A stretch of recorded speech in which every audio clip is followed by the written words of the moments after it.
Good evening, everyone. Welcome back to today's live session. I'm very excited for the conversation that we are going to have today because we are going to master the one thing that all successful people have, and that's the trait of being consistent no matter what they are going through, no matter what they are doing. And I know for a lot of us, it can seem like a faraway dream. In fact, at one point, I was there too.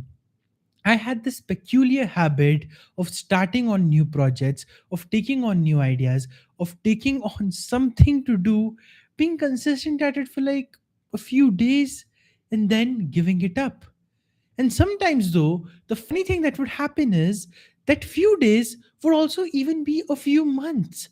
And I would think, finally, I have something. Finally, there's a game that I can crack. Finally, I have this big dream I can achieve. And then a few months down the line, I would crash again and I would give up on that thing too. In fact, there was a time I wrote 80,000 words for a single book, and then later on, I decided, you know what, this novel is probably not worth publishing, so let me not do it.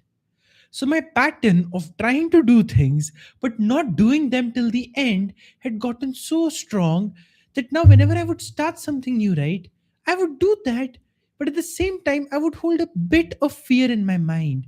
And when that fear would come in, here's the problem that would happen. I would focus only on how things would go wrong. I would focus only on how I'm not able to create the success that I want to create, and that's why I would not take the efforts required for it. But I learned to rewire that. I learned to look at things differently, and I learned how to become so consistent at things that success doesn't have a choice but to show up, because of which today I'm able to help my clients create magical results while also creating magical results in my own life.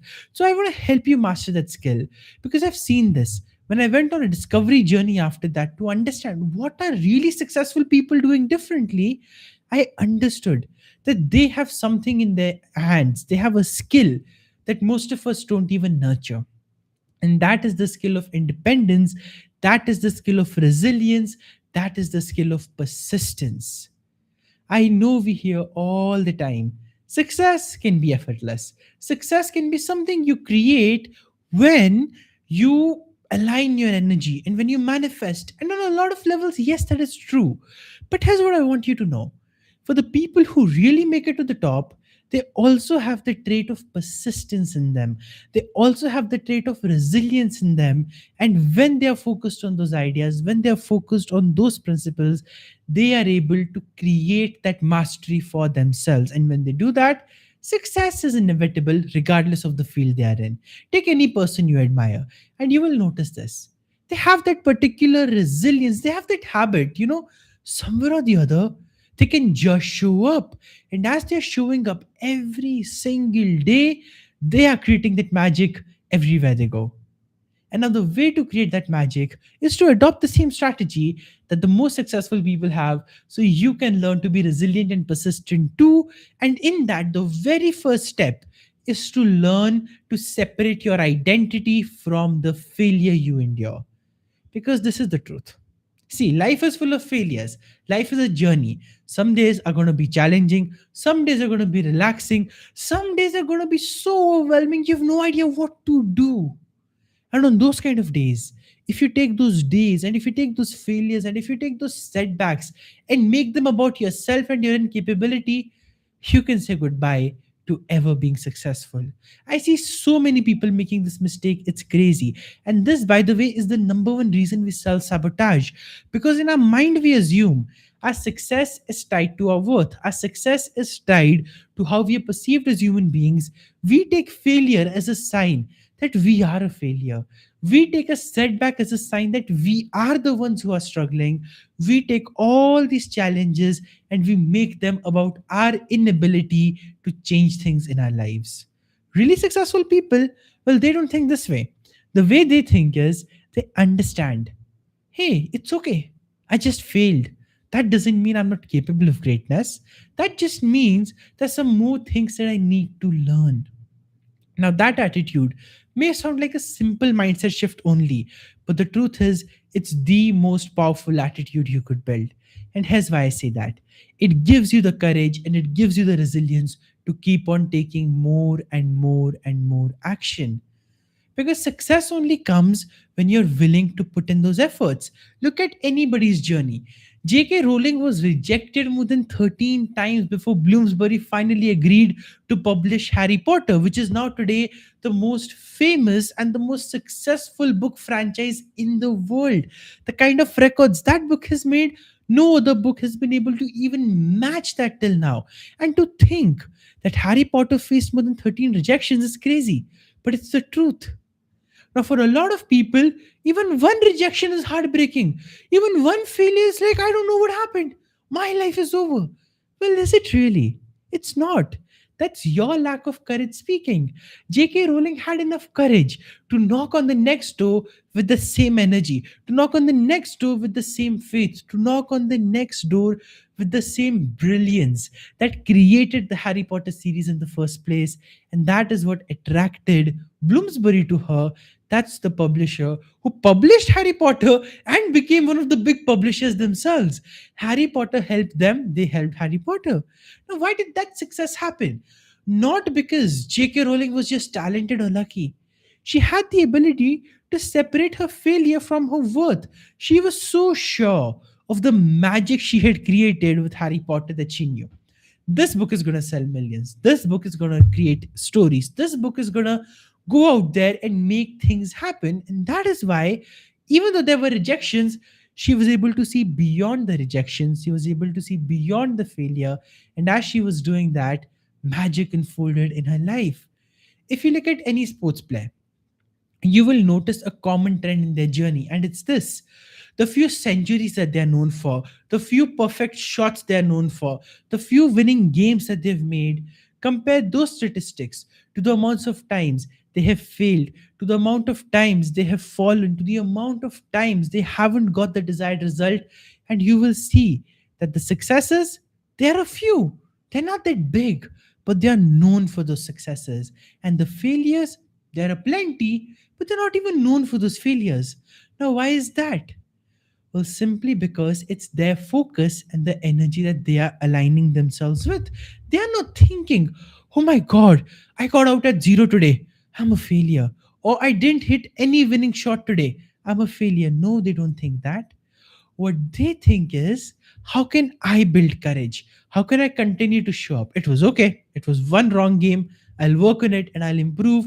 That's the secret to their consistency. It's not that they don't fall, but it is to understand and build the magic of falling 7 times and then getting up the eighth time. That's the secret of life. That's the secret of all growth. It's gonna come with the ups and downs. It's gonna come with moments that make you feel like giving up.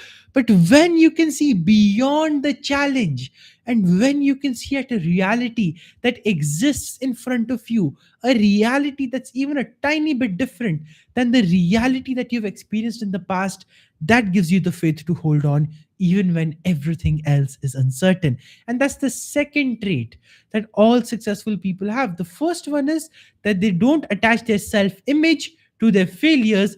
Both of these things are separate.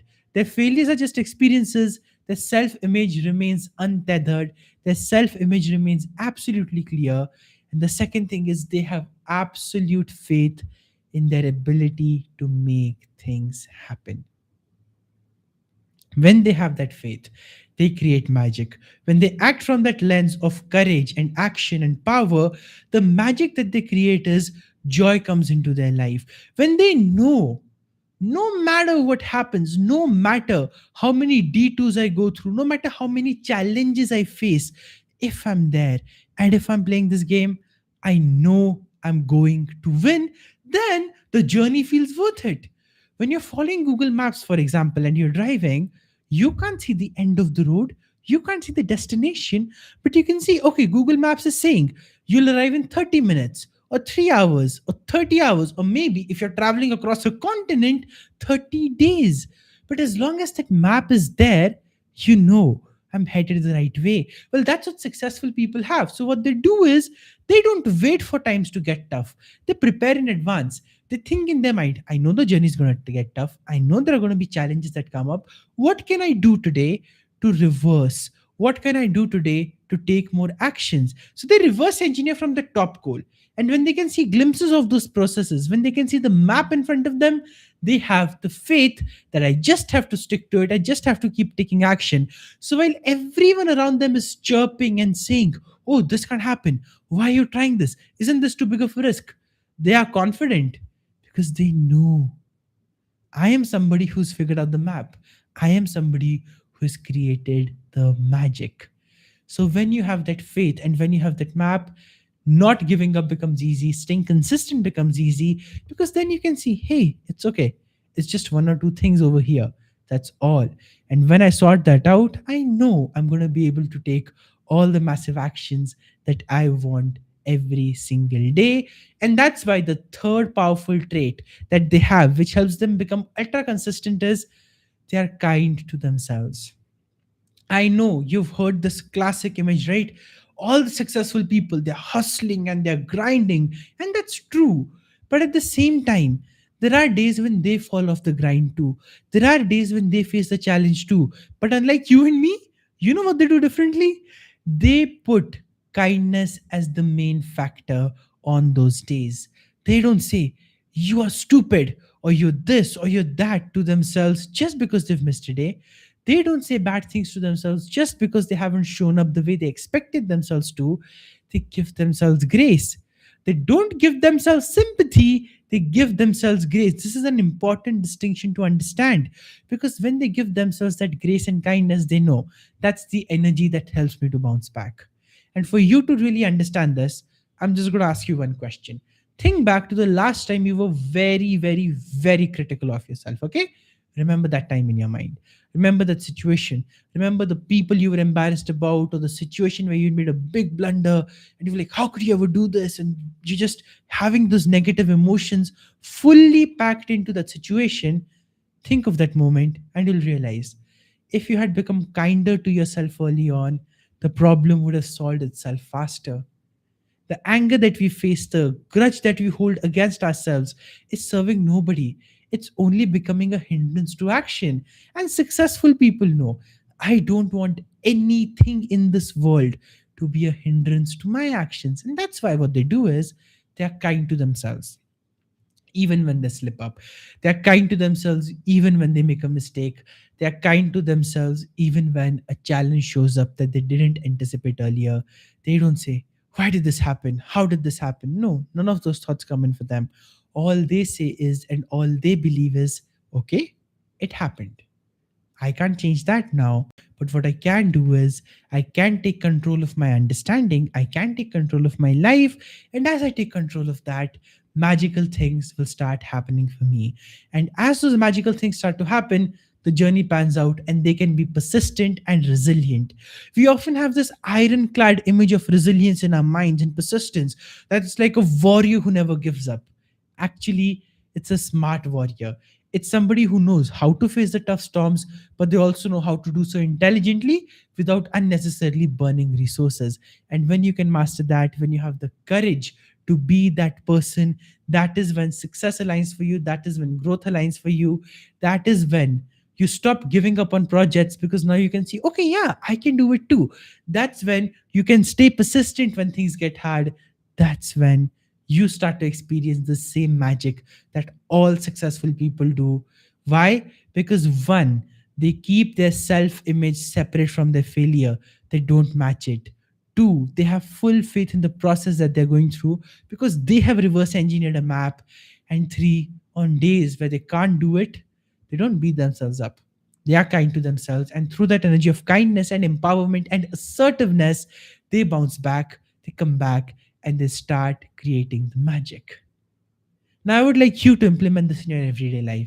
And if there's any step you implement, I'd say first implement the last one and think about it. How can you be more kind to yourself today? How can you be more loving to yourself? Because when you are, you lay the bedrock, the foundation for the seeds of resilience to grow in. Nurture that today, and you will be surprised by the strength you have tomorrow. Thank you so much for watching this video. Thank you so much for tuning into this live. And I'll see you once again tomorrow at the same time. That is 8:30 p.m. IST. I'm excited for the next conversation we have. Bye. See you soon.